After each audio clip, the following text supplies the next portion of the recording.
ចង់ឲ្យខ្មែរយើងឡើង global ឡាធ្វើតែ3រឿងធំទី1គឺកុំឲ្យពួកយើងខ្លាចជាម្ចាស់អាជីវកម្មនេះម្ចាស់អាជីវកម្មនេះពួកយើងនេះអំពុងអភិវឌ្ឍហើយម្ចាស់អាជីវកម្មជាច្រើនមិនដាក់អភិវឌ្ឍទេលោកអ៊ូសេដ្ឋកិច្ចនេះធ្លាក់ចុះលក់មិនដាច់អីមិនដាច់តែទៅជង្គអង្គុយក្នុងហាងនោះបើស៊ីកើតមកហូបសេវាកម្មក៏អន់អញ្ចឹងដល់គេមើលងាយយើងណាយើងអត់ដែលព្រមអាប់ដេតយើងអត់ដែលរៀនអ្នកខ្លះផងខ្ញុំចូលទៅធ្វើសក់ទៀងសក់មកគិតនិយាយធ្វើអនឡាញគេនិយាយថាចាំបាច់រៀនអស់លុយសង្គមខ្មែរយើងអត់សូវឲ្យតម្លៃចំណេះដឹងអត់សូវឲ្យតម្លៃ branding ទេរៀនចាំបាច់រៀនទេចាំអត់មានគ្រូទេប៉ុន្តែខ្ញុំមកដល់ចំណុចនេះហើយខ្ញុំមានគ្រូ10ហើយដែលខ្ញុំផ្លោកាត់កូនអ្នកស្រីចេះអីទាំងអស់តែខ្ញុំចង់រៀនអីខ្ញុំទៅរៀនជំនាញមានគ្រូវឹកផ្ទាល់រឿងមួយរឿងហេរញ្ញវត្ថុរឿងមេដឹកនាំរឿងធ្វើអនឡាញខ្ញុំមានគ្រូទាំងអស់ខ្ញុំមករៀនចូលចិត្តអញ្ចឹងបានខ្ញុំចង់ឲ្យប្រពន្ធសិក្សានៅប្រទេសខ្មែរយើងនេះជាប្រពន្ធមួយដែលការដែលយើងរៀនខុសពីសង្គមរៀនក្នុងការយល់អាទ្រឹស្ដីពិតកុំនិយាយឲ្យល្អស្ដាប់ហើយពាក្យខូចអត់ព្រោះទេតែនិយាយទៅគឺនិយាយអីដែលស្ថានភាពយើងរឿងទី1ឲ្យយើងអាប់ដេតជានេះអង្គ entrepreneur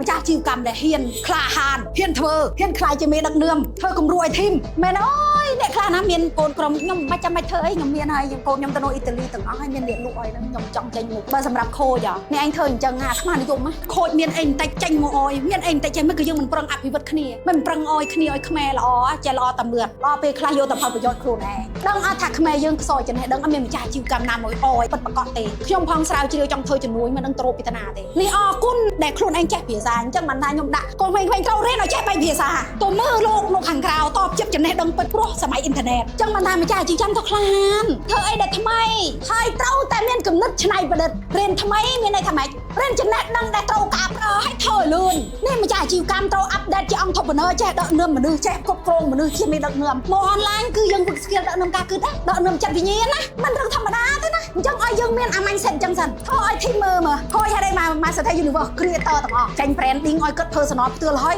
មក creator អស់មកក្រុមហ៊ុនអត់មានក្រុមហ៊ុនណាក្រៅពីស្ថិត universe ទៅដើមមើលបើគេឲ្យបុគ្គលិកចេញព្រោះខ្ញុំខ្លាំងខ្ញុំមិនមានអីខុសទេតែខ្ញុំចង់ឲ្យគាត់មានឱកាសឲ្យគាត់ฝึก skill ฝึกអីថ្មីអញ្ចឹងបើយើងមានដឹកនាំដែលខ្លាំងអត់ខ្លាចបុគ្គលិកបែបណាខ្លាច team បែបណាទេចង់ឲ្យ team ខ្លួនឯងប្រកែទី2 creative អ្វីដែលថ្មីមិនអាប់ដេតផលិតផលទេណាសេវាកម្មយក AI មកជួយយក technology មកជួយឃើញ mindset ម្ចាស់អាជីវកម្មសំខាន់ណាបោះខ្មែរយើងមកជា creative ថ្មីមកខ្មែរកំពុងគ្រប់ត្រូលចេះតាំងពីសេវាកម្មយើងអន់សេវាកម្មធំបំផុតប្រទេសគេឈ្នះកន្លែងណាសេវាកម្មយើងដើរទៅមកតាមមុខទន្លេចូលចង្វាមកតាមមុខវាងតដែលមហូបខ្ញុំដើរឆ្ងល់ពីអ្នកលោកគ្រូប្រទេសមួយណាក៏មានឆា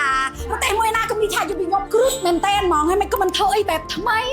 ចូលហាងកញ្ចក់ក៏ធ្វើបដិត្រាម៉ាឡៃស្ដាប់ព័ត៌មានទៅក៏ធ្វើអាខ្លះក៏ឲ្យកូនចៅធ្វើក៏លេងទីវាមិនដែលមកអភិវឌ្ឍខ្លួនឯងចង់និយាយចាស់ហើយធ្វើមិននឹងដើរទាន់គេបើខ្មែរយើងម្នាក់អត់ជាអង្គentrepreneurអង្គភាពនៃការដឹកនាំចេះពង្រៀនមនុស្សផងហ្នឹងអត់ចេះពង្រឹងមនុស្សអត់ចេះឃើញ creative ថ្មីផងហ្នឹងឃើញ seven អត់ចូលស្រុកខ្មែរគេលក់24ម៉ោងបានសេវាកម្មគេយ៉ាងម៉េចប្រព័ន្ធ technology គេយ៉ាងម៉េចគេដាក់តែមនុស្សនៅគ្រប់សាខារាប់ម៉ឺនហើយយើងទិញ brand គេមកអាខ្មែរយើងអត់ទាន់ធ្វើអាសេវាកម្មនេះមកកញ្ចប់ឲ្យឧទាហរណ៍តាហាង5ខុសគ្នាបាត់ហើយអត់មានរសជាតិតែមួយអត់មានអីតែមួយបានណាវានៅអាតំណឹងទី3គឺ branding ម្ចាស់អាជីវកម្មត្រូវមានមុខនៅលើ branding ម្ចាស់អាជីវកម្មណាក៏ដោយមានមុខនៅលើ online ណាគឺមានអំណាចខូចអត់ល្បីដល់ទៅណាក៏គេ skill ទេតែបើដល់ជួបអ្នកផ្សារអ្នកធ្វើជំនួយដល់ skill ខូចឃើញល្បីនៅក្នុងអាជំនាញរបស់យើងអញ្ចឹងយើងមិនចាំបាច់អ្នកល្បីឲ្យមកបើគេសួរថាមកធ្វើ clip ចង់ល្បីមែន